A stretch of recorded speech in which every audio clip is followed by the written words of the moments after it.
আজকের ভিডিওতে যা যা থাকছে, পিঠা বানানো, মুরগি মাছ এইগুলো বাজার থেকে কিনে এনেছে, এগুলো গুছিয়ে রাখা, কাঁচা বাজারগুলো গুছিয়ে রাখা, রান্নাবান্না করা, সাথে গ্রোসারি শপ থেকে শপিং করা। অনেক মজার শরবত বানিয়ে দেখিয়েছি। আসসালামু আলাইকুম সবাইকে, কেমন আছেন সবাই? আশা করি আল্লাহর রহমতে সবাই খুব ভালো আছেন। আমি আরিফিন বলছি, আরিফিন লাইফলাইনে আপনাদের সবাইকে স্বাগতম। বিকেলে নাস্তার জন্য পিঠা বানিয়েছি। সকাল সকাল আমি আজ কাজ শুরু করে দিয়েছি। সকালে যেহেতু নাস্তা করা শেষ, ব্রেকফাস্ট করে ফেলেছি। ব্রেকফাস্ট করে যেই সময়টা বেঁচেছে, এরপরে আমি পিঠা বানালাম। পিঠা বানিয়ে আমি বিকেলের জন্য রেখে দিয়েছি। এটা আমি পরে খাবো। এটা যেহেতু রেখে দেওয়া যায়, অনেকটা সময় ভালো থাকে, এই জন্য আমি আগে আগে করে রাখলাম। আর পেঁয়াজ কাটার পর যে এই পেঁয়াজের খোসাগুলো দেখেছেন, আমি যেহেতু ছাদে গাছ বুনি, এই পেঁয়াজের খোসাগুলো আমি গাছের গোড়ার মধ্যে দিয়ে দিব, নয়তো চাল ধোয়া পানি যেটা আছে এটার মধ্যে আমি রেখে দিব। এটা আমি গাছের গোড়াতে দিব। আর এই যে পেঁয়াজ কেটে নিলাম। আপনারা আমার পেঁয়াজ কাটার স্টাইলটা দেখেছেন। যদি আপনারা এইভাবে পেঁয়াজটা কাটেন না, তাহলে পেঁয়াজটা খুব সুন্দরভাবে কুচি কুচি হয়। যদি আপনারা চপিং বোর্ডে কাটেন, আমি এইভাবেই কাটি। এইভাবে কাটলে অনেক কুচি কুচি হয়। আর এই যে পোলাও রান্না করলাম। আজকে দুপুরের মেনুতে ছিল পোলাও, গরুর মাংস।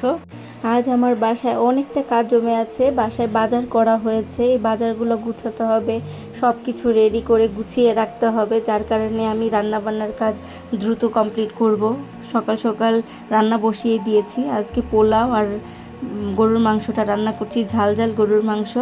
অনেক দিন পর ঝাল মাংস রান্না করছি, কারণ অনেক দিন তো মিষ্টি মিষ্টি খাবার খেয়েছি, ঝাল ব্যবহার করিনি। মুখের রুচিটা চেঞ্জ করার জন্য আজকে ঝাল রান্না করছি গরুর মাংস। আর এখানে অসম্ভব মজার, আমার কাছে ভালো লাগে পার্সোনালি, এই শরবতটা বাদাম জাফরান শরবত। বিভিন্ন রেস্টুরেন্টে এই শরবতটা বানানো হয়, আর আমি এটা ঘরের মধ্যে বানাচ্ছি। এটা খেতে এত মজা, আমার খুব ভালো লাগে।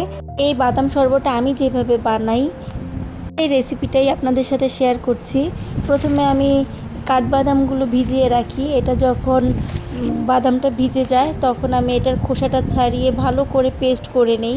পেস্ট করে এটার সাথে দুধ, জাফরান আর স্বাদ মতো চিনি দিয়ে এটাকে ভালো করে ব্লেন্ডার করে তারপরে আমি এই শরবতটা খাই। আমি যেহেতু ঠান্ডা খাই না, আমার পরিবার যেহেতু ঠান্ডা খায় না, এই জন্য আমি ঠান্ডাটা ব্যবহার করি না। যাদের মন চায়, আপনারা চাইলে এটার মধ্যে বরফ দিতে পারেন, এটা ঠান্ডা দুধটা ইউজ করতে পারেন। খেতে অসম্ভব মজা লাগে আমার কাছে। আপনারা এটা ট্রাই করে দেখতে পারেন। আজ যেহেতু বাচ্চার বাবা বাসায় আছে, দিনটাকে স্পেশাল করার জন্য একটু বাদাম শরবত বানিয়েছি, এই আর কি। বাচ্চাকে জল রং কিনে দিয়েছিলাম। বাচ্চা এই যে এই অবস্থা করে রেখেছে ঘরের, তারপরও কিছু বলি না, কারণ এরকম করতে করতেই, অগোছালো করতে করতেই শিখবে, এই জন্য আমি কিছু বলি না। যাই হোক, দেখুন এগুলো এখন পরিষ্কার করতে হবে। আমি এগুলো ক্লিন করে তারপরে আমি অন্য কাজে হাত দিব। মাশাল্লাহ মাশাল্লাহ, আমার বাচ্চাটা আঁকছে। যখন আঁকাআঁকি করতে ভালো না লাগে, তখনই ঘরটা নোংরা করে। ঘর আর ক্লিন করতে দেখালাম না। ঘর যেইগুলো নোংরা করেছে সেগুলো ক্লিন করে রান্নাঘরে চলে এলাম, কারণ অনেক বাজার জমে আছে, এগুলো সব গুছিয়ে রাখতে হবে। এগুলো আস্তে আস্তে গুছিয়ে রাখলে আমার অনেকটা কাজ সহজ হয়ে যাবে। আমি এভাবে ছড়িয়ে রাখছি, এভাবে ধুয়ে ছড়িয়ে রেখে দেই ট্রের মধ্যে, যেন আমার যখন যেই কয়টা মাছ লাগবে, যতটুকু লাগবে আমি ততটুকু নিয়ে আমি রান্না করব। এই জন্য আমি সব কিছু আগে আগে ধুয়ে তারপরে এইভাবে ট্রেতে ছড়িয়ে আমি ফ্রিজে রেখে দিই, ডিপে।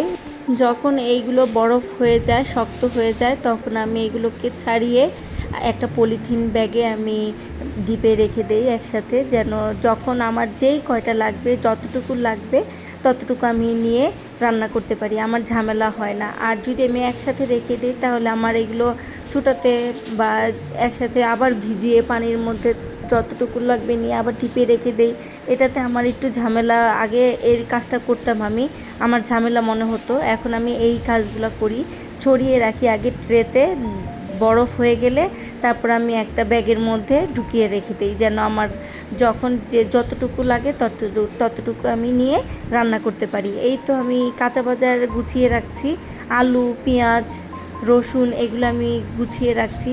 মানুষ মাত্রই ভুল করে, আর জীবনে সবচেয়ে বড় ভুল হলো ভুল করাকে ভয় পাওয়া। আমরা যদি ভুল না করি তাহলে শিখবো কী করে? আর যদি আমরা ভয় পাই তাহলে কখনোই আগে বাড়তে পারবো না। এই জন্য ভয় না পেয়ে সাহসের সাথে সামনের দিকে এগিয়ে যেতে হবে। এই তো আমি গ্রোসারি শপ থেকে শপিং করে আনলাম।